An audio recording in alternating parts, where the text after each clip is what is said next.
ગાવી હા. ચો જાહો હું તો જો હું ભલાડા માતાજીને દર્શન કરવા હે હા.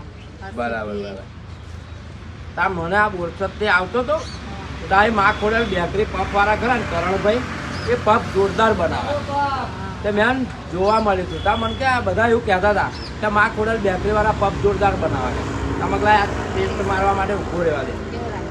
મસ્ત પફ લાગે તું ખાવ તને ખબર પડે બકા હું તો ખાઈશ જ ને. હે તો ખાવાની ખાવાની ખાવા એટલે nankhatai biscuit toast cake પેડવાળી કેક બધું જ બનાવા અને રૂપિયા પાડાવાળા છે ને એટલે જબરજસ્ત બનાવા તને કેવું લાગે મસ્ત હા બહુ મસ્ત. પેલા ખા પછી ખબર પડે તો ખાવ હોય એટલે તો જ ધડાકા બંધ બોલો ને. હા જો આ પફ ખાઈ એટલે ધડાકા બંધ બોલાય તો જય માતાજી મિત્રો જો તમે બોરસદથી પેટલા જ જતા હોય અને વચ્ચે માં ખોડેલ બેકરી પફ હાઉસ આવે છે તો આગળ ઊભા રહી અને પફ પાછા ખાજો અને પાછા આપણું થોડુંક નામ બામ લેશો ને એટલે તમારે જોવાનું જ નહીં જબ્બર સેવા કરશે શું કહ્યું તમને તો એકવાર જરૂરથી મુલાકાત